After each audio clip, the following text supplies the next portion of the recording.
오늘은 룻기 원어 강의 9번째 시간입니다.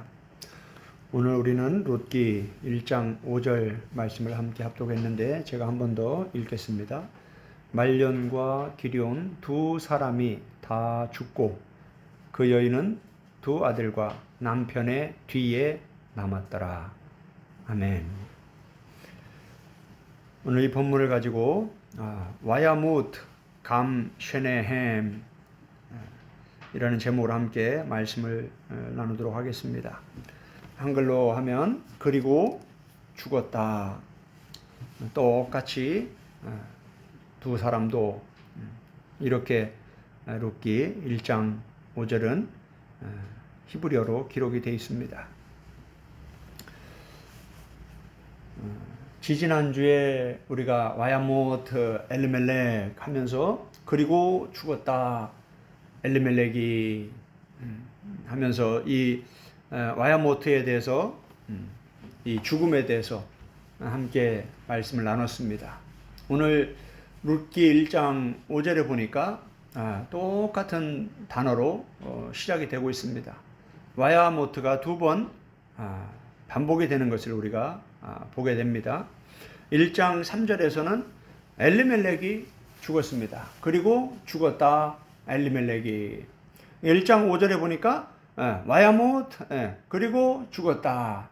누가 죽었냐? 그 엘리멜렉의 두 아들이 죽었다. 그런데 오늘 이 룻기 1장 5절에는 그 히브리어 원문을 보면 아주 중요한 단어가 하나 기록이 되어 있습니다. 오늘 그 내용을 함께 말씀을 나누려고 합니다.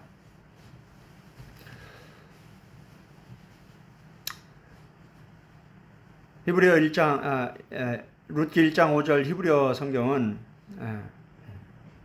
와야무트 감 쉐네햄 이렇게 기록이 되어 있는데 이 와야무트는 이미 말씀을 드렸고 이 쉐네햄은 이 명사인데 쉐나임 둘, 한 쌍, 둘 따, 두 번, 두 번째 이런 의미를 갖고 있는 명사입니다. 이 둘은 이 쉐네햄은 이 쉐나임은 말년과 기럨 요 두 아들 요 한글 성경을 보면 말년과 기럨 두 사람이 다 죽고 이렇게 돼 있죠. 요 두 사람 요 말년과 기럨 엘리멜렉의 두 아들 말년과 기럨 요 두 사람 두 사람 이 둘을 뜻하는 게 이 쉐네햄입니다. 그런데 이 와야무트와 이 쉐네햄 그리고 죽었다 그 두 사람이 요 중간에 히브리어 한 단어가 들어가 있는데 바로 그게 감입니다. 감. 우리가 먹는 감이 아니라 히브리어 감인데 요 감은 불변화사로서 다시 또 같이 뭐뭐처럼 심지어 게다가 똑같이 같은 방식으로 뭐뭐와 마찬가지로 이런 뜻입니다. 이거 다시 말하면 이 룻기 1장 5절은 그리고 죽었다. 그 두 아들이 어떻게 죽었냐? 똑같이. 누구와 똑같이요? 아버지와 똑같이. 아버지처럼 그대로 죽었다. 아버지와 같은 방식으로 죽었다. 심지어 게다가 아버지만 죽은 게 아니라 심지어 게다가 두 아들도 죽었다. 이런 뜻입니다. 이 감은 때로는 단순히 추가나 축적을 나타낼 때 구약 성경에 쓰이고요. 또는 강조적인 불변화사로서 문장 안에 있는 특정한 단어, 특히 대명사와 대명사적 전멸을 취하는 명사들을 강조할 때 이게 기록이 되고요. 필연적인 의미를 지니어 전에 행한 어떤 행동의 논리적 귀결로 나타난 행동을 소개할 때 또 이게 쓰입니다. 이 감이. 그래 전에 행한 어떤 행동의 그 논리적 귀결로, 논리적 결과로 나타난 행동을 소개할 때, 그러니까 지금 두 아들이 죽었다. 엘리멜렉도 죽고 그 두 아들도 죽었다. 똑같이 죽었다. 아버지만 죽은 게 아니라 남편만 죽은 게 아니라 두 아들도 죽었다. 심지어 두 아들까지 죽었다. 굉장히 강조하는 거죠, 지금. 그러면서 이 감을 써서 그 사람들이 왜 죽었는지를 지금 강조를 하고 있는 거예요.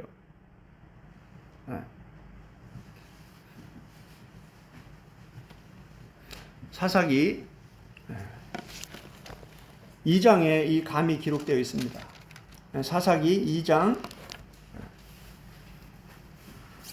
21절에 보면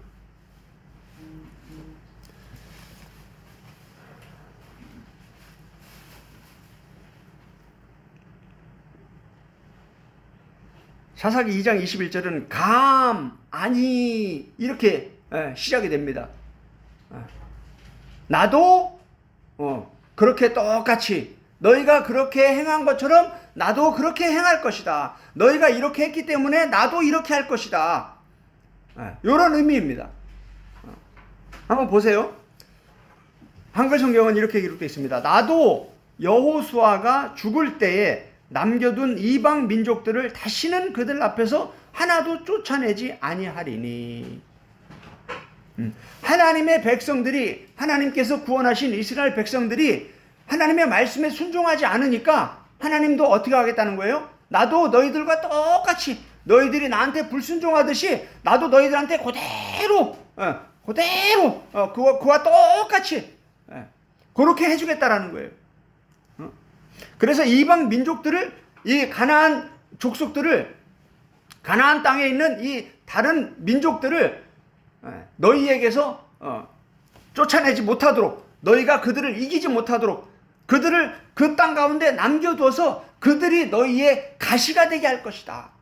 그들이 계속 너희를 찌를 것이다. 그들이 너희를 계속 괴롭히게 놔둘 것이다.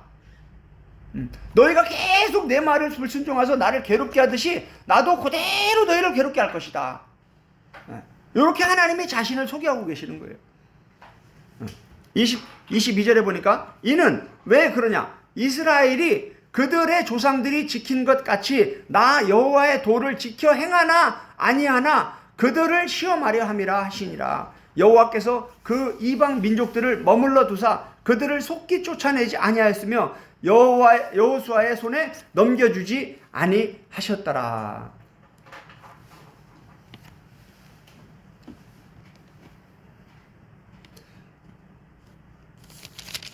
룻기 2장, 사사기 2장은 이미 우리가 이 룻기를 살펴보면서 말씀을 나눴습니다. 여호수아와 함께했던 그 출애굽 2세대들, 여호수아와 갈렙, 그리고 그들과 함께 출애굽했던 이스라엘 백성들의 99.9%는 광야에서 다 죽었습니다.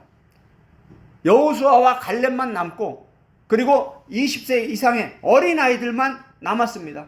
그들이 모압 평야에서 모세에게 철저히 말씀 교육을 받고, 그게 신명기입니다. 신명기. 그리고 나서 가나안 땅에 입성을 했습니다. 왜 가나안 땅에 입성을 해서 이제 가나안 땅을 취하는 거예요. 근데 취하는데 그냥 취하는 게 아니라 전쟁을 통해서 그 땅을 취하는 거예요. 영적 싸움에 승리해야 그 땅을 취하는 거예요. 그런데 여호수아도 죽고 그들과 함께했던 모세에게 철저히 말씀 교육을 받았던 그 신실한 신앙인들이 다 죽고, 이제 출애굽 2세대들이 다 죽고 이제 출애굽 3세대들, 다른 세대들이 나왔는데 이 세대들은 어떤 세대였냐? 하나님을 잊어버렸다. 하나님을 모른다. 너무나 충격적인 거죠. 이게 이제 사사기 내용이에요. 이런 상황 속에서 룻기가 기록된 거예요. 그러니까 엘리멜렉이나 말론이나 기련이나 나옴이나 이 사람들의 신분은 아브라함의 자손이에요. 그리스도인이에요. 교회를 다녀요. 그런데 신앙이 하나도 없어요. 쭉정이에요. 껍데기예요. 형식만 있어요. 지금 그 얘기를 하는 거예요. 그런데 엘리멜렉이나 말론이나 기련이 하나님이 이 기름을 준비할 기회를 주셨는데 등만 들고 왔다 갔다 하는 거예요. 이 하나님의 선민이라는 그러한 자부심만 가지고 그 안에 말씀이 없이 쭉정이로 사는 거예요. 이 알곡과 쭉정이는요, 겉으로 볼 땐 똑같습니다. 하나님은 요게 사람이에요, 사람. 요건 쭉정이. 요건 알곡이에요. 하나님이 사람을 보실 때 어떻게 보시나요? 하나님 외모를 보지 않죠. 겉 모양이 어떤지 보지 않습니다. 왜? 겉 모양은 똑같아요. 다 하나님 만드신 거예요. 하나님은 사람을 볼 때 중심을 보신다고요, 중심. 하나님은 사람을 보실 때 중심을 보는데 이 중심이 뭐냐? 요 중심이 바로 히브리어로 레브입니다, 레브. 레브, 레바브. 그게 뭐냐면 마음이에요, 마음. 하나님은 보실 때 마음을 보신다. 그런데 알곡과 쭉정이의 차이가 뭐냐? 가장 궁극적인 게 뭐냐면 이 마음에 말씀이 있냐 없냐. 알곡은 뭐냐면 그 마음에 말씀이 있는 사람이에요. 누구라고요? 그 사람의 마음에 말씀이 있는 사람이 알곡이에요. 쭉정이는 뭐냐? 쭉정이는 그 마음에 말씀이 없어요. 말씀이 없어. 그러니까 하나님을 몰라요. 교회를 30년, 50년 다녀도 하나님 모르는 사람 많습니다. 성경 일독도 안 하고 교회를 30년, 50년 다니는 사람도 많아요. 예수님이 뭐라고 말씀하셨습니까? 요한복음 17장 3절에서 영생은 뭐라고 그랬어요? 예수 그리스도를 믿는 게 영생이라고 그랬어요? 아니죠. 유일하신 참 하나님과 그가 보내신 자 그 아들 예수 그리스도를 아는 것이 영생이다. 지금 기독교가 왜 문제가 심각하냐? 이 성경이 얼마나 중요한지, 성경을 통해서 하나님이 누군지, 예수님이 누군지, 성령님이 누군지, 그 성삼위 하나님이 어떻게 이 죄인들을 예수 그리스도의 십자가의 복음을 통해서 구원의 길로 천국으로 이끌어 가시는지 그 구체적인 내용들을 샅샅이 성경을 모세가 시내산에서 모압 평야에서 그렇게 철저히 성경을 가르쳤던 것처럼 바울이 두란노 서원에서 그렇게 철저히 성경을 가르쳤던 것처럼 그렇게 성경을 가르치려고 안 하고 일주일에 대충 20분 30분 설교 주일 설교 듣고 그렇게 20년 30년 신앙생활 해보세요. 언제 성경 66권을 언제 공부합니까? 여러분 신학교 가서 4년 7년 대학원까지 공부하면 성경 66권을 다 배우는 줄 알아요? 성경 한 권도 깊이 있게 제대로 공부를 못하고 신학교를 졸업합니다. 그리고 목사가 돼서 설교를 하는 거예요. 그러니 어떻게 하나님이 누군지 성경을 강해를 하면서 이 성경이 무슨 뜻인지 하나님이 왜 이 말씀을 기록했는지 이런 걸 풀어내는 게 이게 쉽냐 이거예요. 그러다 보니까 사람들이 듣기 좋아하는 말씀만 몇 구절만 뽑아가지고 맨날 그것만 반복하고 이게 지금 우리의 상태예요. 우리의 상태. 얼마나 심각합니까? 성경을 보세요. 구약을 보세요. 구약 전체에서 진짜 이 말씀에 마음에 말씀을 새기려고 막 몸부림치는 사람, 진짜 제대로 신앙생활 하려고 하는 사람이 극소수예요, 극소수. 이 이스라엘 역사를 보세요. 그래서 하나님이 이 말씀을 왜 기록했는지, 왜 이렇게 계속 이렇게 영적으로 심각한 사람들이 많다는 걸 계속 반복하고 있는지, 왜 예수님이 계속해서 주여 주여 우리가 주의 이름으로 많은 일을 행하고 많은 능력을 행하고 그런데도 왜 예수님은 그들에게 지옥이라고 말씀하시는지, 예수님의 천국 비유의 말씀들을 다 한번 제대로 한번 깊이 있게 한번 공부를 해보세요. 한번 읽고 또 읽고 읽어보면서 성령님 저를 좀 가르쳐주세요. 이게 무슨 뜻입니까? 예수님이 왜 이렇게 천국에 대해서 말씀하시면서 이런 비유를 말씀하셨습니까? 이런 비유가 무슨 뜻입니까?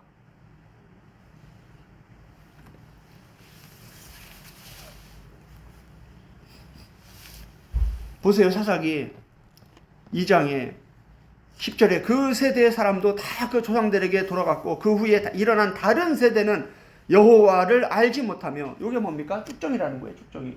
신부는 누구예요? 이들이 지금 하나님의 선택된 이스라엘 백성이죠. 아브라함의 자손이죠. 유대인이죠. 그런데 뭡니까? 쭉정이에요. 하나님을 모른다. 이게 말이 됩니까?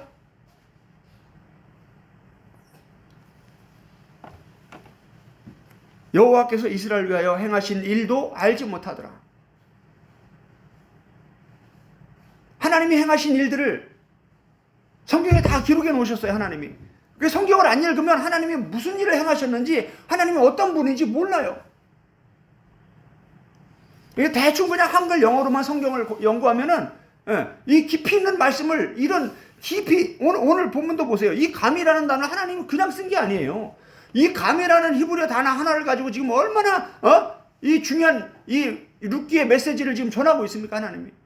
이들이 왜 죽었는지 아주 구체적으로 지금 이 한 단어로 지금 설명을 하고 계시는 거예요. 한글 성경, 영어 성경에 이런 게 100번, 1000번 읽어도 이런 걸 몰라요. 하나님의 말씀을 정말 사랑해서 더 깊이, 여러분, 언어를 하나 새로 배우는 게 쉽습니까? 어렵습니까? 영어를 중학교, 고등학교 몇 년을 공부를 해도 미국 가서 미국 사람들 만나면 대화 한마디 못하는 게 우리나라 아닙니까? 그런데 고대 언어, 수천 년 전에 쓰던 그 언어, 히브리어, 헬라어를 공부하는 게 쉽습니까? 어려워요.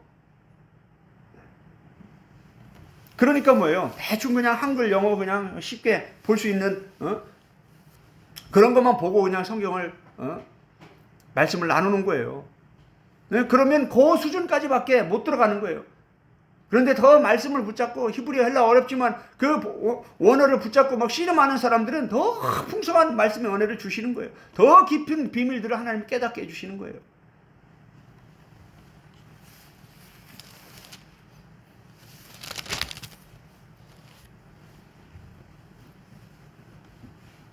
그러면서 사사기 2장 16절부터 보겠습니다. 여호와께서 사사들을 세우사 노략자의 손에서 그들을 구원하게 하셨으나 그들이 그 사사들에게도 순종하지 아니하고 오히려 다른 신들을 따라가 음행하며 그들에게 절하고 여호와의 명령을 순종하던 그들의 조상들이 행하던 길에서 속히 치우쳐 떠나서 그와 같이 행하지 아니하였더라. 그 길에서 떠났다. 예수 그리스도에게서 떠났다. 말씀에서 떠났다. 이런 뜻입니다. 바울이 얘기한 거, 그 예수 그리스도를 향하는 그 신실하면서 떠나 부패할까 두려워한다. 바로 이게 그 말이에요. 그 말이 구약에 계속 반복해서 기록되어 있어요. 바울이 얘기한 건 이 구약을 이해를 해야 이 말이, 야, 이 바울도 이걸 두려워했구나. 철저히 구약의 역사를 깊이 알고 있는 바울이 이 영적인 문제가 계속 반복되는 걸 지금 강조하고 있구나. 구약이나 신약이나 지금 똑같이 영적 부패와 타락이 이렇게 심각하다는 걸 가르쳐주고 있구나. 그걸 알 수 있는 거예요. 18절에 여호와께서 그들을 위하여 사사들을 세우실 때에는 그 사사와 함께 하셨고 그 사사가 사는 날 동안에는 여호와께서 그들을 대적의 손에서 구원하셨으니 이는 그들이 대적에게 압박과 괴롭게 함을 받아 슬피 부르짖음으로 여호와의 뜻을 돌이키셨음이거늘. 아멘. 사사들을 통해서 하나님이 구원하시고 은혜를 베푸신 이유는 뭐예요? 그들이 아주 고통 때문에 슬피 울며 아주 간절히 하나님께 기도했기 때문에 하나님이 저것들 그냥 심판받아 마땅한데 그래도 내가 다시 불쌍하게 여겨줘야겠다. 하나님의 인자심과 사랑으로 다시 품어주셨다, 이런 뜻이에요. 그 사사가 죽은 후에는 그들이 돌이켜 그들의 조상들보다 더욱 타락하여 다른 신들을 따라 섬기며 그들에게 절하고 그들의 행위와 패역한 길을 그치지 아니하였으므로. 이게 뭐예요? 멸망으로 가는 넓은 길이에요. 예수 그리스도를 따라가는 그 좁은 길, 영생명으로 가는 길은 좁고 협착하여 찾는 자가 적다. 정말 적습니다, 찾는 자가. 구약을 한번 다 보세요. 예수님이 왜 이 말씀을 하셨는지, 예수님은 구약 전체를 요약해서 그 말씀을 딱 하신 거예요. 많은 사람이 넓은 길, 멸망으로 가는 길은 넓고 그 길을 찾는 자가 많다. 그런데 생명으로, 영생으로, 천국으로 가는 길은 그 길이 좁고 아주 협착하여 찾는 자가 적다. 이게 예수님이 그냥 말씀하신 게 아니라 구약 전체의 요약이에요. 구약, 신약, 성경 전체의 요약이에요. 구원받는 자가 적다라는 거예요, 예수님은. 그런데 사람들은 뭐라고 그래요? 그냥 예수님만 주로 고백하고 교회만 왔다 갔다 하면 다 구원받는다고 이렇게 말하니까 이게 문제가 되는 거죠. 그러다 보니까 어때요? 심각한 쭉정이만 양산을 하게 되는 거예요. 교회를 30년 50년 다녀도 성경 일독도 안 하고 성경도 모르고 하나님이 누군지 예수님이 뭔지도 모르면서 그냥 예수님을 믿는다고만 고백하면 천국 간다고 이렇게 하는 거는 정말 심각한 겁니다. 19절에 그 사사가 죽은 후에 더욱 타락하여 다른 신들을 따라 섬기며, 우상 숭배죠. 그들의 행위와 패역한 길을 그치지 아니하였으므로 20절에 여호와께서 이스라엘에게 진노하여 이르되 이 백성이 내가 그들의 조상들에게 명령한 언약을 어기고 나의 목소리를 순종하지 아니하였은즉, 이 백성이 뭐 했다고요? 하나님의 말씀을 어기고 말씀을 버리고 쭉정이로 살아가면서 하나님 없이 말씀 없이 자기들 마음대로 살아가면서 그렇게 하나님의 목소리에 불순종 하였다. 그래서 21절에 감하니 나도 그래서 나도 너희들과 똑같이 이런 뜻이에요. 그래서 나도 여호수아가 죽을 때에 남겨둔 이방 민족들을 다시는 그들 앞에서 하나도 쫓아내지 아니하리니. 3장을 보겠습니다. 여호와께서 가나안의 모든 전쟁들을 알지 못한 이스라엘을 시험하려 하시며, 하나님은 뭐예요? 항상 시험합니다. 항상 마음을 살피셔요. 그들의 마음에 말씀이 있는지 없는지, 말씀을 사랑하는지 말씀을 사랑하지 않는지, 말씀을 순종하려고 하는지 말씀대로 살려고 하는지, 내 성질대로 내 고집대로 살려고 하는지 하나님은 항상 시험하십니다. 항상 살펴보셔요. 거기에서 이스라엘 자손의 세대 중에 아직 전쟁을 알지 못하는 자들에게 그것을 가르쳐 알게 하려 하사 남겨두신 이방 민족들은 블레셋의 5 군주들과 모든 가나안 족속과 시돈 족속과 바알 헤르몬 산에서부터 하맛 입구까지 레바논 산에 거주하여 하는 히위 족속이라. 남겨두신 이 이방 민족들로 이스라엘을 시험하사 여호와께서 모세를 통하여 그들의 조상들에게 이르신 명령을 순종하는지 알고자 하셨더라. 아멘.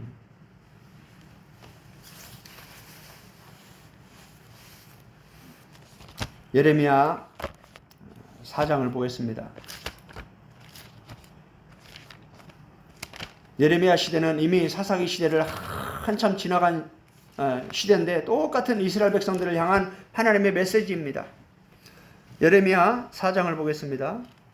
예레미야 4장 1절부터 보면 여호와께서 이르시되 이스라엘아 내가 돌아오려거든 내게로 돌아오라.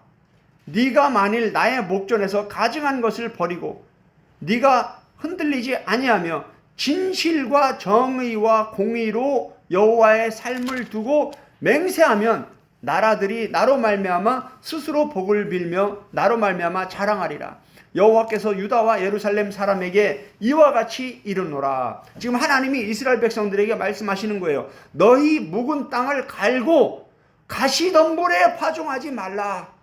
뭐라고요? 너희 묵은 땅을 갈고 가시덤불에 파종하지 말라요. 이 씨를 뿌릴 때, 말씀을 받을 때 이 옛사람의 마음을 그대로 갖고 애굽을 향한 마음을 그대로 갖고 있으면서 말씀을 받지 말라라는 거예요. 마음을 이 너희 묵은 땅을 갈아 엎으라는 거예요. 그리고 새롭게 하나님의 말씀을 받으라는 거예요. 가시덤불이 있는 그 상태에서 아무리 말씀을 받아봐야 뭐예요?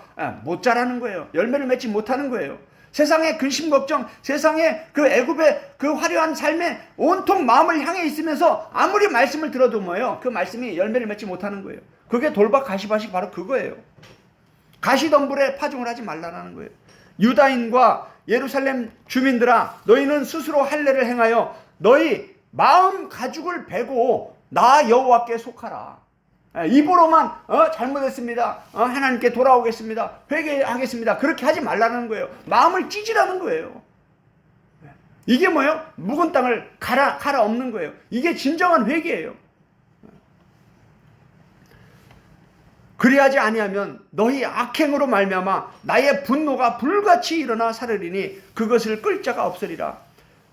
5절 너희는 유다에 선포하며 예루살렘에 공포하여 이르기를 이 땅에서 나팔을 불라. 요한계시록 보면 7 나팔이 나오죠. 이 나팔을 분다는 게 뭡니까? 또 크게 외쳐 이르기를 너희는 모이라 우리가 견고한 성으로 들어가자 하고 시온을 향하여 깃발을 세우라. 도피하라. 지체하지 말라. 내가 북방에서 재난과 큰 멸망을 가져오리라. 지금 하나님이 예레미야를 통해서, 선지자 예레미야를 통해서 하나님의 백성 이스라엘을 향해서 지금 주는 메시지를 보세요. 전혀 좋은 메시지가 없습니다. 아주 두렵고 떨리는 심판의 메시지예요. 지금 하나님이 이방 민족을, 이방 군대를 통해서 이스라엘 백성들을 완전히 박살내겠다라는 거예요. 왜 그렇습니까? 그들이 다 하나님을 버리고 우상 숭배에 빠져 있는 거예요. 진짜 참 하나님 엘로힘을 버리고 다른 엘로힘을 지금 섬기고 있다라는 거예요. 남편을 버리고 다른 남자에게 가 있다라는 거예요.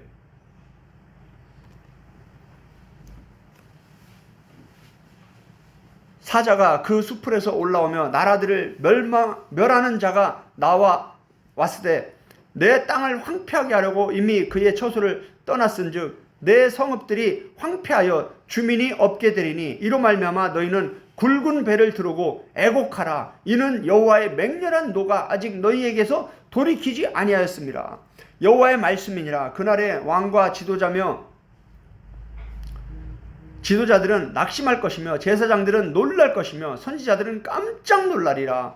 내가 이르되 슬프도소이다. 이거 예레미야가 말하는 거예요. 하나님 이런 말씀을 하니까 슬프도소이다. 하나님 너무 슬픕니다. 주 여호와여, 주께서 진실로 이 백성과 예루살렘을 크게 속이셨나이다. 이르시기를 너희에게 평강이 있으리라 하시더니 칼이 생명에 이르렀나이다. 하나님이 평강을 약속하시고 하나님이 복을 약속하셨는데 하나님이 뭐예요? 지금 어마한 심판을 지금 행하시겠다고 하니까 막 예레미야가 슬퍼가지고 하나님 왜 우리를 속이십니까? 하나님은 평강을 말씀하셨는데 이 칼이, 이 전쟁이 이게 무슨 말씀이십니까? 지금 예레미야가 하나님과 지금 대화하는 거예요. 1대1로. 그때 이 백성과 예루살렘에 전할 자가 있어서 뜨거운 바람이 광야에 있는 헐벗은 산에서 내 딸 백성에게 불어온다 하리라. 이는 키질하기 위함도 아니요 정결하게 하려 함도 아니며 이보다 더 강한 바람이 나를 위하여 오리니 이제 내가 그들에게 심판을 행할 것이라. 보라, 그가 구름같이 올라오나니 그의 병거는 회오리 바람 같고 그의 말들은 독수리보다 빠르도다. 우리에게 화 있도다. 우리는 멸망하도다 하리라. 예루살렘아, 내 마음에 악을 씻어버리라. 지금 계속 똑같은 말씀이죠. 하나님 말씀은 그리하면 구원을 얻으리라. 내 악한 생각이 내 속에 얼마나 오래 머물겠느냐. 보세요. 하나님의 말씀이 없으니까 뭐예요? 온통 세상 생각으로 꽉 차 있는 거예요. 요게 악한 거예요. 요게 악한 거. 말씀이 없는 게 악한 거예요. 하나님이 사람을 창조했는데 사람이 해야 될 건 뭡니까? 하나님의 말씀을 내 마음에 채우는 거예요. 이건 하나님이 해주시는 거예요? 우리가 해야 되는 거예요?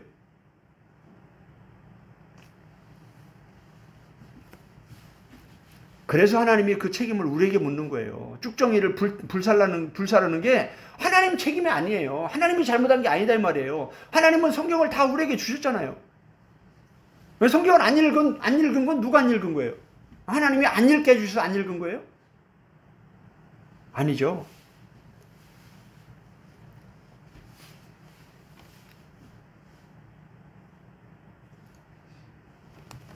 단에서 소리를 선포하며 에브라임 산에서 재앙을 공포하는도다.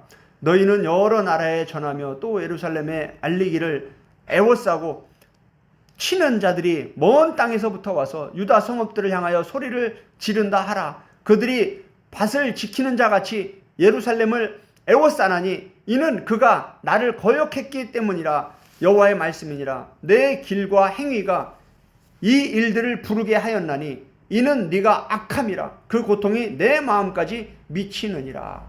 슬프고 아프다. 내 마음속이 아프고. 보세요. 지금 보세요. 왜 이렇게 하나님이 이방 민족을 통해서 하나님의 선민 이스라엘 백성을 완전히 박살내겠다고 이렇게 말씀하십니까? 그들이 그 원인 제공을 했다라는 거예요. 그들의 마음이 너무 악하기 때문에, 그들의 생각이 너무 악하기 때문에, 그들의 행위와 그들의 길이 너무 악한 길로만 계속 가기 때문에 구원의 길, 영생의 길이 아니라 반대의 길, 멸망의 길로 계속 가기 때문에 하나님이 그렇게 행하시겠다라는 거예요.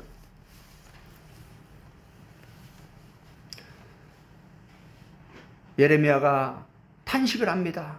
19절에 슬프고 아프다. 내 마음속이 아프고 내 마음이 답답하여 잠잠할 수 없으니 이는 나의 심령이 나팔 소리와 전쟁의 경보를 들음이로다. 아멘. 요한계시록은요, 구약을 모르면 요한계시록을 바르게 이해할 수가 없어요.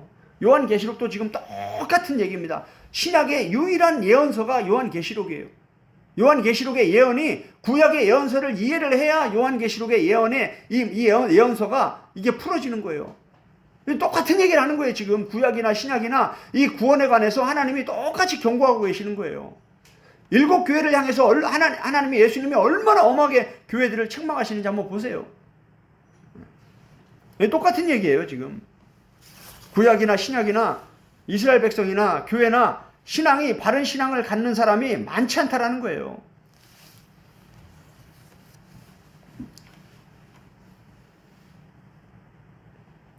패망에 패망이 연속하여 온 땅이 탈취를 당하니 나의 장막과 휘장은 갑자기 파멸되도다. 내가 저 깃발을 보며 나팔 소리 듣기를 어느 때까지 할꼬. 요 나팔 소리가 뭡니까?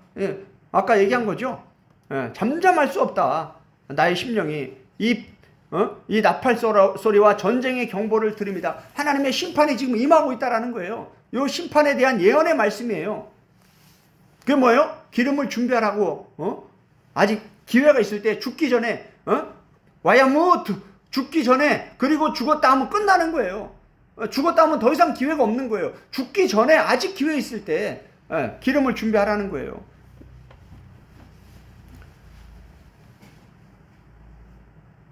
내가 깃발을 보며 나팔 소리 듣기를 어느 때까지 할꼬. 내 백성은 나를 알지 못하는 어리석은 자요 지각이 없는 미련한 자식이라. 악을 행하기에는 지각이 있으나 선을 행하기에는 무지하도다. 23절 보세요. 보라, 내가 땅을 본즉 혼돈하고 공허하며 하늘에는 빛이 없으며. 창세기 1장 2절 3절이죠. 창세기 1장 2절 3절이 그냥 뭐 토, 보, 호셰크 이게 그냥 기록된 게 아니에요. 이게 영적 상태예요. 지금 이스라엘의 영적 상태, 교회의 영적 상태를 말하는 거예요. 그리스도인들의 영적 상태를 말하는 거예요. 여기서 예레미야 4장 이 12절은 이렇게 히브리어는 시작을 합니다. 감아니 그래서 나도, 아까 사사기 2장 21절하고 똑같습니다. 감아니 그래서 나도 똑같이, 그래서 너희가 그렇게 하니까 나도 똑같이. 요거예요. 그 예수님이 너희가 행한 대로 갚아준다. 그게 그 말이에요. 아버지의 뜻대로 행하는 자가 천국에 들어간다. 예수님 말씀하시면서 아버지의 뜻대로 행하지 않고 아버지의 말씀대로 순종하지 않고 우리가 막 귀신 쫓아내고 능력 행하고 막 많은 일을 행했다 하니까 예수님이 전혀 모른다라는 거예요. 그 결과는 뭡니까? 지옥이라는 거예요.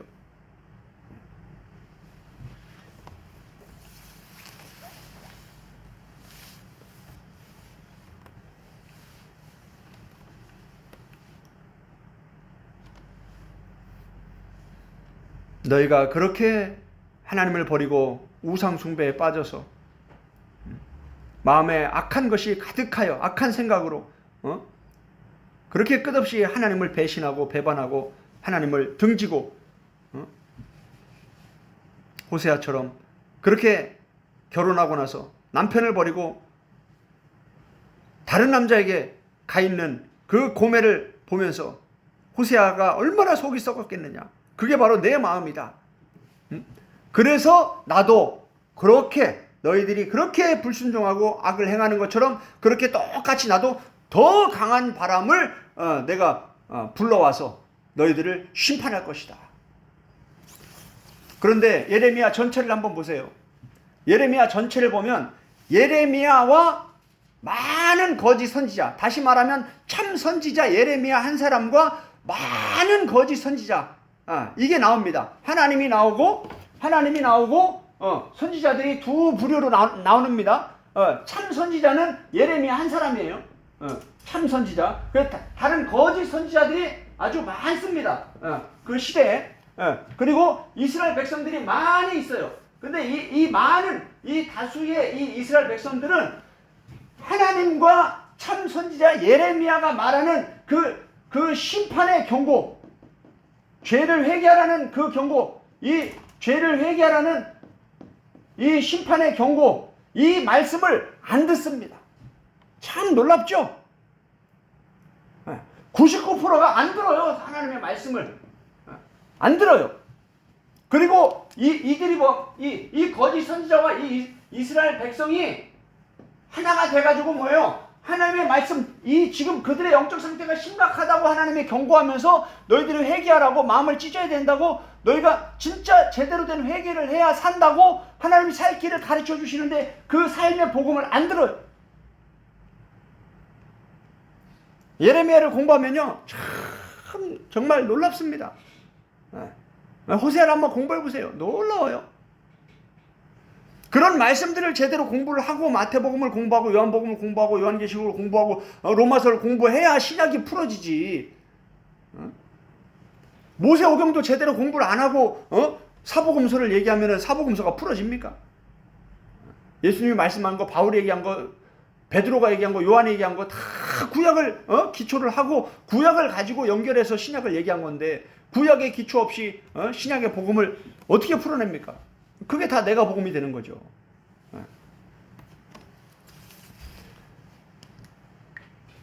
참 놀랍게도 이들이 어떻게 합니까? 하나님의 백성이에요. 하나님의 백성인데 하나님은 없어요. 하나님 없어요. 말씀도 없어요. 그러니까 어떻습니까? 하나님이 진짜 살리는 말씀, 생명의 말씀, 구원의 말씀을 주시는데 그걸 싫어합니다. 그 말씀을 전하는 이 예레미야가 참 선지자가 그거 쉽겠어요? 지금 다른 거짓 선지자들은 다 샬롬을 얘기하고 평강을 얘기하고 이럽니다. 한번 예레미야 한번 7장을 한번 보세요. 예레미야 7장을 한번 보세요. 7장 8절 보라 너희가 무익한 말을 의존하는도다. 지금 무익한 말은 뭡니까? 거짓 선지자들이 말하는 거짓말이라는 거예요. 누가? 너희가 이스라엘 백성들이요. 보세요. 너희가 도둑질하며 살인하며 간음하며 거짓 맹세하며 바알에게 분향하며 너희가 알지 못하는 다른 신들을 따르면서 지금 영적 상태가 지금 어떻습니까? 이들이 신실하게 하나님과 사랑의 관계, 부부의 관계를 맺는 게 아니라 하나님을 떠나서 심각한 우상 숭배에 빠져 있는데 지금 영적으로 지금 심각한데 보세요. 10절에 내 이름으로 일컬음을 받는 이 집에 들어와서 그 상태로 교회에 들어와서 내 앞에 서서 말하기를 우리가 구원을 얻었나이다 하느냐 이는 이 모든 가증한 일을 행하려 함이라. 그러니까 절대 회개하지 않는다라는 거예요. 계속 똑같은 죄를 반복하면서 애굽의 헛된 허망한 그 악한 마음을 계속 품고 있으면서 그 가시덤불을 계속 품고 있으면서 마음을 찢지 않는다라는 거예요. 정말 제대로 회개하고 하나님께 돌아오지 않는다라는 거예요. 그러면서 뭐라고 합니까? 아이고 할렐루야 우리는 구원받았습니다. 우린 예수님 믿기 때문에 다 구원받았습니다. 이러고 있다라는 거예요. 이게 누가 하는 말이다? 그 거짓 선지자와 그 이스라엘 백성들, 심각한 영적으로 타락한 이스라엘 백성들이 지금 하나님의 지혜에 와서 지금 그러고 있다라는 거예요. 하나님은 그걸 다 보고 계시고 지금 그걸 예레미야한테 지금 다 얘기하고 있는 거예요. 내 이름으로 일컬음을 받는 이 집이 너희 눈에는 도둑의 소굴로 보이느냐? 보라, 나 곧 내가 그것을 보았노라. 여호와의 말씀이니라. 12절 너희는 내가 처음으로 내 이름을 둔 처소 실로에 가서 내 백성 이스라엘의 악에 대하여 내가 어떻게 행하였는지를 보라. 여호와의 말씀이니라. 이제 너희가 그 모든 일을 행하였으며 내가 너희에게 말하되 새벽부터 부지런히 말하여도 듣지 아니하였고 너희를 불러도 대답하지 아니하였느니라. 그러므로 내가 하나님이 그래서 똑같이 하나님도 그렇게 행한다라는 거예요. 하나님이 부지런히 말해도 듣지 않는다라는 거예요. 성경을 좀 읽어라 읽어라도 안 읽는다라는 거예요. 네. 누구 얘기예요? 우리 얘기죠. 딴 사람 얘기하는 게 아니야. 성경은 다 내 얘기하는 거예요.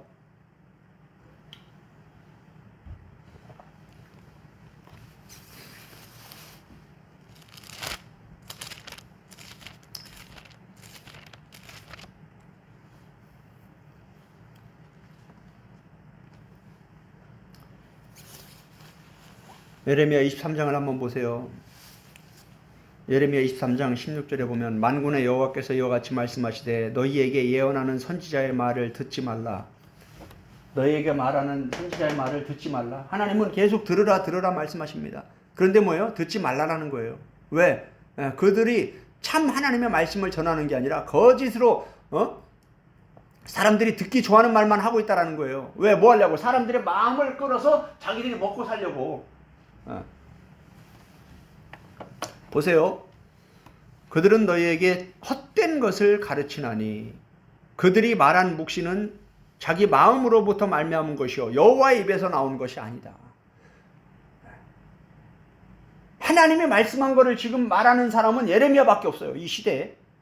나머지 거짓 선지자들은 다 하나님이 이르시되 하는데 전혀 하나님의 뜻과 관계없는 얘기를 하고 있다는 거예요.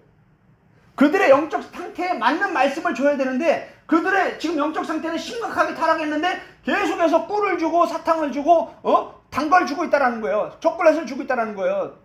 듣기 좋은 말만 하고 있다는 거예요. 그게 뭐예요? 우리는 구원받았다라는 거예요. 구원의 확신만 강조하고 있다는 거예요. 한번 보세요. 지금 무슨 얘기를 하는가? 17절 항상 그들이 나를 멸시하는 자에게 이르기를 너희가 평안하니라. 하나님을 멸시하고 있는데 지금 그들에게 이 거짓 선지들이 뭘 얘기하고 있다는 거예요? 샬롬을 얘기하고 있다는 거예요. 그러면 이게 지금 바른 말이에요? 잘못된 말이에요? 그들한테는 듣기가 좋겠죠. 잘못하고 있는 지금 하나님의 뜻에서 벗어나서 다른 길을 가고 있는 우상 숭배에 빠져 있는 자들에게 아이고 신앙생활 잘하고 있어요. 아유 괜찮아요. 그렇게 다 그런 거예요. 이게 뭐예요? 헛된 말이라는 거예요. 이건 그 사람을 의하는 게 아니라 그 사람을 죽이는 거라는 거예요. 너희가 평안하리라 여호와의 말씀이니라. 뭐라고요? 여호와의 말씀이 뭐냐면 너희에게 지금 샬롬을 얘기하고 있다 이거예요. 하나님은. 그러면 이게 지금 하나님의 뜻과 지금 거짓 선지자들이 하는 말이 지금 이게 매치가 되는 거예요? 안 되는 거예요? 그러니까 하나님 말씀하시는 거예요. 그건 내 뜻이 아니라 지들 마음에서 그런 얘기를 한번 이 사람들이 듣기 좋아하겠구나 해서 그 말을 한다 이 말이에요.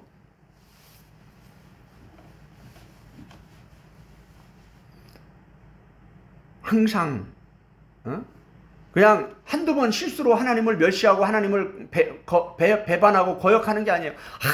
항상 그렇게 사는 거예요. 그냥 그렇게 엘리멜렉이나 말론이나 기련이나 그냥 그렇게 사는 거예요. 하나님의 뜻, 하나님의 말씀 관심 없어요.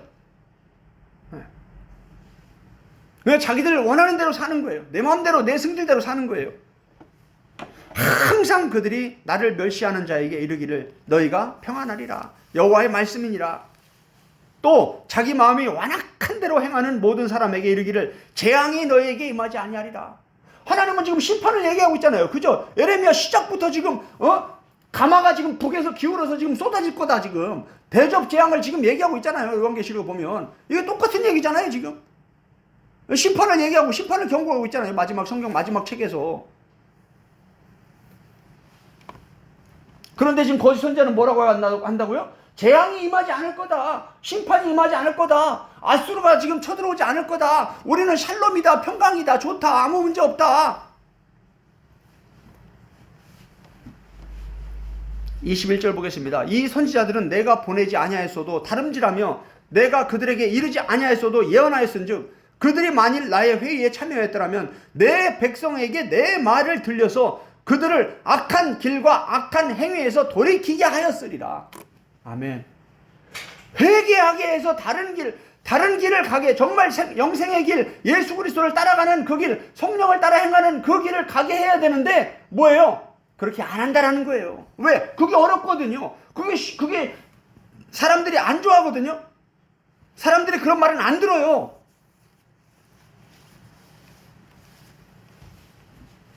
그런데 뭡니까? 아유, 심판하지 않습니다. 구원받습니다. 평안합니다. 잘됩니다. 이런 얘기냐? 다 좋아합니다.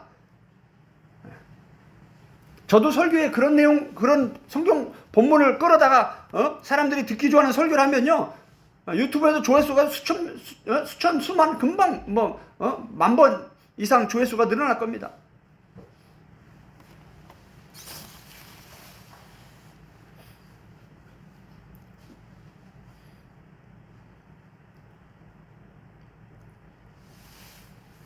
(25절에) 내 이름으로 거짓을 예언하는 선지자들의 말에 다 거짓을 예언하는 겁니다. 하나님의 뜻과 하나님의 말씀과 다른 거, 그 백성들의 영적 상태와 다른데 사람들이 듣기 좋아하는 말을 하는 거, 이거 다 거짓말이라는 거예요. 거짓 선지자들이라는 거예요.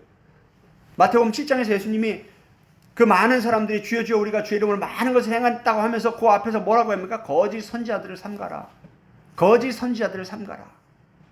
아무리 기적이 일어나고 능력이 나타나고 병든 자가 치유된다고 해도요, 거짓 선지자들은 뭐예요?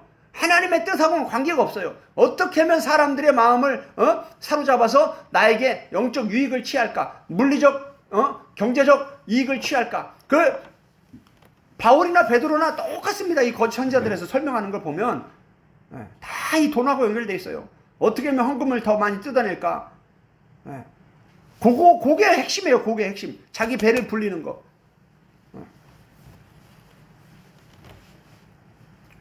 우리는 우리 토복교회는 성도들이 많이 오고 헌금 많이 하고 이런 거는 이미 다 내려놨어요. 사람들이 돌을 던져도 우리는 끝까지 하나님의 말씀만을 그대로 전한다. 사람들이 듣든지 아니 듣든지. 그게 저한테 주신 사명이에요. 하나님의 말씀만을 그대로 전하는 거. 더하지도 말고 빼지도 말고 그대로 전하는 거. 저는 우리 토보교회 성도들이 한 명도 안 와도 아무 상관없습니다. 아무도 말을 안 들어도 저는 계속 설교할 거예요. 바울이 뭐라고 고백했습니까? 내가 사람을 기쁘게 하랴 하나님을 기쁘시게 하랴.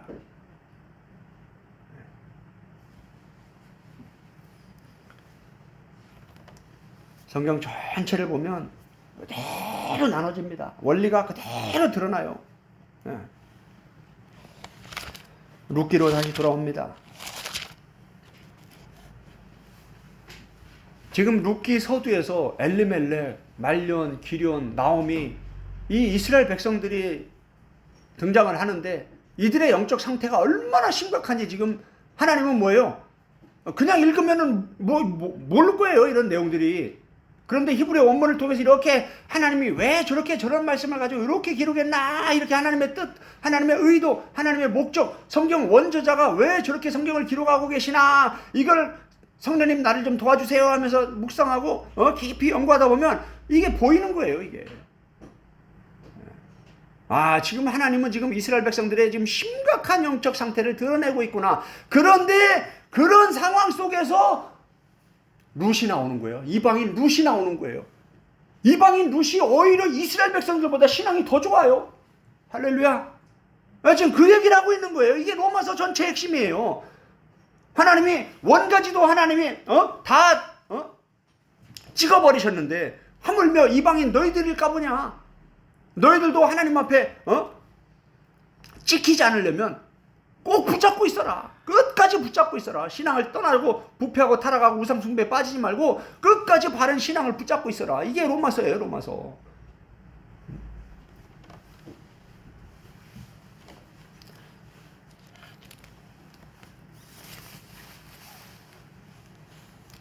이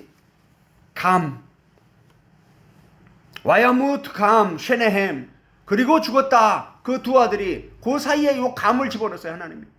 요 감이 영적으로 어떤 의미냐? 룻기 서두에 이런 말씀들을 성경에 기록해 두신 하나님의 뜻이 무엇입니까? 성경을 기록하신 원저자의 뜻, 하나님의 뜻, 하나님의 의도, 하나님의 목적, 하나님이 왜 성경을 기록하고 왜 룻기를 기록하고 룻기 서두에 왜 계속 이런 말씀을 기록하셨는가? 이 하나님의 뜻을 찾아가는 게 이게 중요합니다. 이게 성경을 보는 바른 관점이에요. 나에게 좋은 말씀이 뭐가 없나, 이렇게 나를 중심으로 성경을 보면 안 돼요. 하나님의 뜻이 무엇인가 찾기 위해서 성경을 봐야 되는 거예요. 할렐루야. 성령님 나를 좀 가르쳐 주세요. 하나님의 뜻이 무엇인지 가르쳐 주세요. 하나님이 어떤 분인지 알게 도와주세요. 예수님이 어떤 분인지 알게 도와주세요. 하나님이 원하시는 길, 예수님이 말씀하신 길, 그 영생으로 가는 그 길이 어떤 길인지 가르쳐 주세요. 말씀을 통해서. 이런 바른 마음, 바른 관점을 가지고 성경을 읽으면서 성령님 저를 좀 가르쳐 주세요. 이렇게 기도하면서 성경을 읽어야 되는 거예요. 그래야 하나님이 깨닫게 해주시고 하나님의 뜻이 무엇인지 알려주시는 거예요. 하나님은 성경을 통해 하나님 자신을 소개하고 계십니다. 하나님은 하나님의 사랑만 강조한 게 아니라 하나님의 그 준엄하심, 그 위엄하심, 심판하시는 그 두려운 그 사랑과 공의의 인자와 준엄의 그 양면을 다 가르쳐주고 계시는 거예요. 그런데 어떻습니까? 거짓 선자들은 하나님의 사랑만 강조하면서 샬롬만 강조하면서 사람들이 듣기 좋아하는 얘기만 합니다. 그런데 성경 전체를 보세요. 창세기부터 요한계시록까지 이 하나님의 사랑에 관해서 더 많이 기록했을까요? 하나님의 심판에 관해서 더 많이 기록했을까요? 하나님의 심판에 관한 내용이 훨씬 많습니다. 왜 그렇습니까? 그만큼 하나님의 백성들, 교회들의 영적 상태가 심각한 사람들이 많기 때문이죠.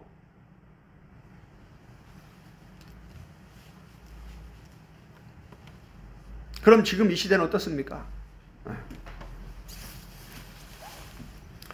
지금 이 시대도 마찬가지죠. 똑같은 그런 영적인 문제들이 반복되는 거예요. 하나님은 믿음대로 심판하십니다. 그런데 그 믿음이 잘못된 믿음이 많다라고 성경은 계속 반복을 하고 있어요. 진짜 바른 믿음, 참 믿음은 정말 소수입니다. 우리가 성경을 통해서 그 참 믿음을 소유하는 복된 참 믿음의 사람들이 될 수 있기를 축복합니다. 하나님은 그걸 주시려고 성경을 주신 거예요.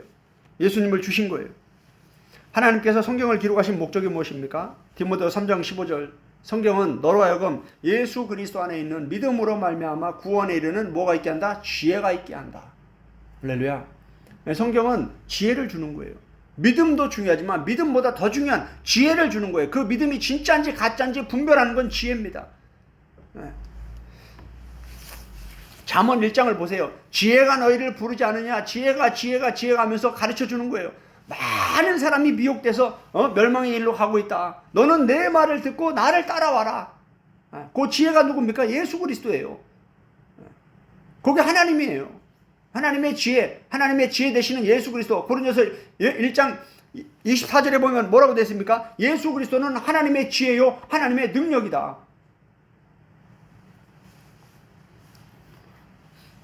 결론을 말씀드리겠습니다. 엘리멜렉과 두 아들의 죽음을 통해서 하나님은 룻기 서두에서 우리에게 무엇을 말씀하기를 원하시는가? 하나님의 뜻은 무엇인가? 하나님이 우리에게 주고자 하는 지혜는 무엇인가? 하나님은 성경을 통해 자신이 어떤 분인지 소개하시면서 하나님의 구원, 하나님이 구원하신 이후에 무엇을 지시하셨는지, 무엇을 말씀하셨는지, 레위기, 민수기, 신명기, 출애굽기, 요게 다 뭐예요? 구원받은 이후에 하나님이 주신 말씀이에요. 그리고 나서 광야에서 하나님은 시험을 하십니다. 그리고 나서 쭉정이들을 다 심판하십니다. 요한복음 10장 3절에서 영생은 믿는 것이 아니라 아는 것이라고 가르쳐주고 있습니다. 믿음만 강조하면 안 돼요. 제대로 하나님을 알고 예수님을 제대로 알아야 바른 믿음이 생기는 거예요. 내가 누구를 모르는데 그 모르는 대상을 믿는다 그러면 그 믿음이 제대로 된 믿음입니까? 모르는 사람이 와서 야 나 1억만 빌려줘 그러면 아유 그래 너 믿어 나 믿지 그래 1억 빌려줄게. 이게 뭐예요? 바보죠 바보. 은행 가서 한번 대출을 해보세요. 뭘 보고 그 사람을 믿습니까? 믿음을 줄 수 있는 데이터를 가지고 그 사람을 신뢰를 해서 대출을 해주는 거잖아요. 그죠? 마찬가지예요. 신앙도 마찬가지예요. 믿는다고 해서 다 그게 진짜냐? 다 우리가 선교지 다녀보면요, 현지인 목사님들, 선교사님들 정말 충격적인 분들이 많습니다. 저도 인도에 가서 그렇게 선교하면서 영적인 눈이 많이 열린 거예요. 그전에는 그냥 순진해가지고 그냥 다 그냥 그런 줄 알았는데 그게 아니더라고요. 우리는 성경 공부의 중요성보다 믿음만 강조하고 있다면 잘못된 믿음을 양산하는 그런 심각한 문제에 빠지게 됩니다. 예수님은 영생, 구원, 천국을 말씀하시면서 믿음만 강조하지 않았어요. 믿음도 중요하죠. 그런데 믿음보다 더 중요한 게 뭐냐? 제대로 아는 거예요. 제대로 알고 믿어야지. 아는 것도 없이 성경 일독도 안 하고 하나님 믿는다, 예수님 믿는다. 뭘 믿는 거예요 도대체? 말이 안 되는 거죠. 하나님은 성경을 통해 인생의 삶을 하나님의 뜻, 말씀과 연결하여 그 사람의 삶 전체를 평가하시며 분별하신다. 그리고 오래 참으시며 회개할 기회, 하나님께 돌아올 기회를 하나님은 주신다. 우리 인생은 누구나 엘리멜렉이나 두 아들처럼 잘못된 선택을 할 수 있습니다. 베들레헴에 있어야 되는데 배고파서 인생이 어려움이었을 때 모압으로 갈 수 있어요. 아브라함도 그랬고, 그죠? 네. 그런데 중요한 건 뭐냐면 빨리 깨닫고 회개하는 거예요. 뭐라고요? 빨리 깨닫고 회개하는 거. 요게 지혜예요. 요게 은혜예요. 계속 버티고 모압에서 죽을 때까지 기다려요. 엘리멜렉도 죽었어요. 한 10년 지나니까 두 아들도 죽었어요. 그런데 나오미가 어떻습니까? 끝까지 버티고 있는 거예요. 참 얼마나 심각한 신앙입니까? 뭘 몰라도 너무 모르는 거예요. 룻기 서두에 보면 이 엘리멜렉, 이 사람들이, 이 가족이, 이 하나님의 백성들이 성경을 읽었다, 성경을 공부했다, 말씀을 들었다, 이런 내용이 전혀 기록되어 있지 않습니다. 아까 사사기 보니까 어떻습니까? 하나님을 잊어버렸다, 하나님이 행한 일도 몰랐다. 뭐예요? 성경 공부도 안 하고 성경도 안 읽고 말씀도 안 듣고 그냥 떡만 위해서, 먹을 것만 위해서. 보세요, 아까 6장에 오니까 뭡니까? 하나님이 이스라엘 베들레헴에 양식을 주셨다니까 그때서 일어나서 이제 가는 거예요. 뭐하러? 양식 얻어먹으러. 요게 지금 이 사람들의 신앙 상태예요. 어디에 돈이 좀 되나? 어디서 좀 도움을 얻을 수 있나? 어디서 물질적 이익을 얻을 수 있나? 이것만 쫓아다니는 거예요. 말씀이 없으니까.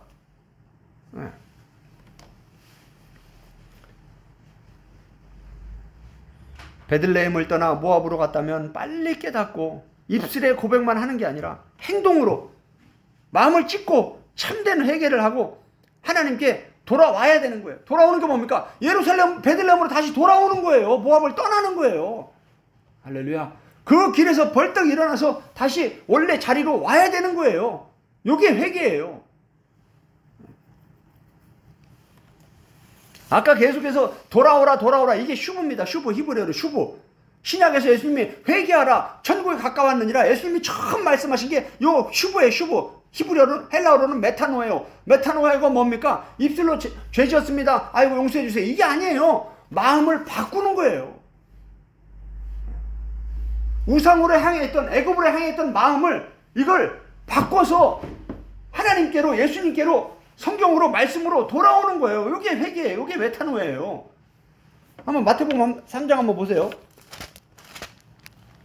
마태복음 3장에 이 세례 요한이 한 말입니다. 8절에 그러므로 회개에 합당한 열매를 맺고 속으로 아브라함이 우리 조상이다, 우리가 그리스도인이다, 우리가 이스라엘 백성이다, 우리가 유대인이다, 우리가 교회 다니는 사람이다, 이렇게 하지 말고 회개에 합당한 열매를 맺으라 이거예요. 할렐루야. 10절에 보세요. 내가 너희에게 이르노니 하나님이 능히 이 돌들로도 아브라함의 자손이 되게 하시리라. 하나님이 돌 가지고도 이스라엘 백성을 만들 수 있다는 얘기예요. 10절에 이미 도끼가 나무 뿔에 놓였으니 좋은 열매를 맺지 않는 나무마다 찍혀 불에 던지리라. 나는 너희에게 회개하기 위하여 물로 세례를 베풀거니와 내 뒤에 오시는 이는 나보다 능력이 많으시니 나는 그의 신을 들기도 감당하지 못하겠노라. 그는 성령과 불로 너희에게 세례를 베풀 것이요 손에 키를 들고 자기의 타작마당을 정하게 하사 알곡은 곳간에 들이고 쭉정이는 꺼지 않는 불에 태우시리라. 할렐루야. 지금 예수님이 오시는 목적이 지금 뭐라고요? 심판이라는 거예요. 알곡과 쭉정이를 나누시겠다라는 거예요. 그런데 알곡은 곳간에 들이고 쭉정이는 불에 태워버린다라는 거예요. 그래서 뭐라는 거예요? 회개하라는 거예요. 회개에 합당한 열매를 맺으라는 거예요. 지금 예수님이 오시니까. 예수님이 오시는 목적이 뭐예요? 쭉정이와 알곡을 나누는 거예요. 지금 룻기를 보세요. 쭉정이 알곡 누굽니까? 쭉정이가 누굽니까? 알곡이 누굽니까? 룻이 알곡이에요. 룻이. 쭉정이 뭡니까? 엘리멜렉. 나의 하나님은 왕이시다. 이름도 얼마나 신앙적인 이름입니까? 그런데 뭐예요? 쭉정이에요. 쭉정이. 껍데기만 화려하고 뭐예요? 아이고 우리가 아브라함의 자손입니다. 껍데기만 화려하고 뭐예요? 아이고 내가 집사입니다. 내가 장로입니다. 내가 목사입니다. 내가 선교사입니다. 쭉정이면 껍데기만 화려한 거예요. 그리고 보니까 안에가 뭐예요? 비어있어. 텅 비었어. 말씀이 없어. 하나님 말씀대로 살려고 하는 몸부림치는 게 없어. 이게 뭐예요? 쭉정이라는 거예요.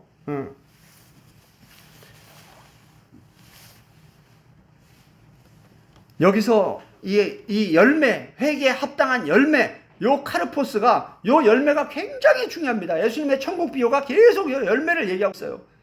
참 놀랍죠. 이런 비밀을 깨달아야 예수님의 천국 비유가 얼마나 깊이 있는지 우리가 아는데, 이 열매를 맺다, 이 회개에 합당한 열매를 맺다, 요 맺다가 요 포이에오입니다. 포이에오. 요게 만들다, 생산하다, 맺다, 이런 뜻만 있는 게 아니라 바르게 행동하다, 지키다, 실천하다, 행하다, 일하다, 이런 뜻이에요.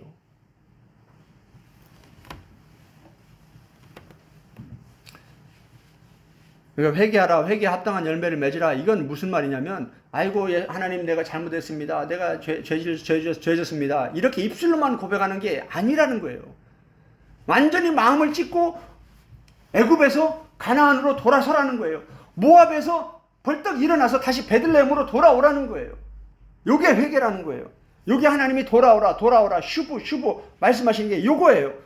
남의 남편을 버리고 빨리 호세아에게로 돌아오는 거, 이스라엘 백성이 우상을 버리고 하나님께로 돌아오는 거, 요게 슈브예요.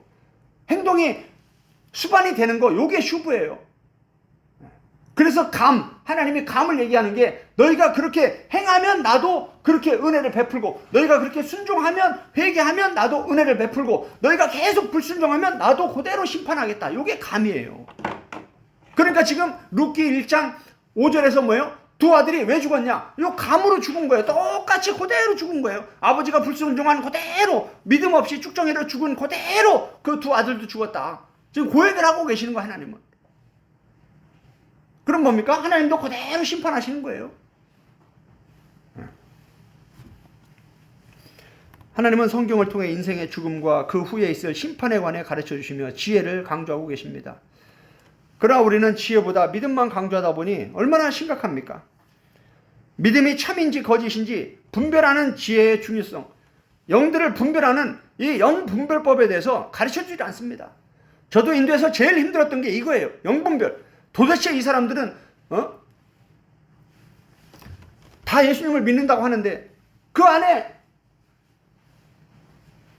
성령님이 일하시는 거, 예수님의 성품이 하나도 안 보이는 거예요.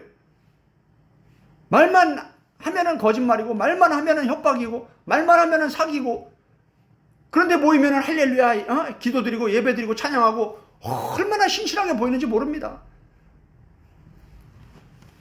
참 얼마나 충격인지 몰라요. 너무 충격을 받고 너무 힘들어가지고, 이 영들은 도대체 어떤 영들입니까, 하나님? 성령님 저를 좀 가르쳐 주세요 하면서 막 성경을 파기 시작하는데, 그때부터 막 요한복음이 열리고, 요한계시록이 열리고, 로마서가 열리고, 모세오경이 열리고, 예레미야가 열리고, 아, 성경 전체가 똑같은 얘기를 하고 있구나. 제가 이런 말씀들을 나누기까지, 이런 말씀들이 그냥 깨달아진 게 아니에요. 정말 죽을 고비를 수없이 넘기면서 그렇게 힘든 선교지의 삶 속에서 그 우상들이 가득한, 전 세계에서 우상이 가장 많은 그 영적으로 혼탁한 그 땅에서 치열한 영적 싸움을 싸우면서 이런 것들을 깨닫게 해주신 거예요. 말씀 붙잡고 파고 씨름하면서.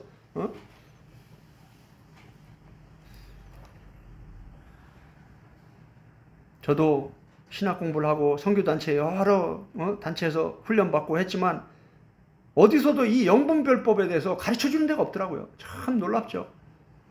너무나 중요한데, 너무나 중요한 건 안 가르쳐주는 거예요. 가르쳐주는 데가 없는 거예요.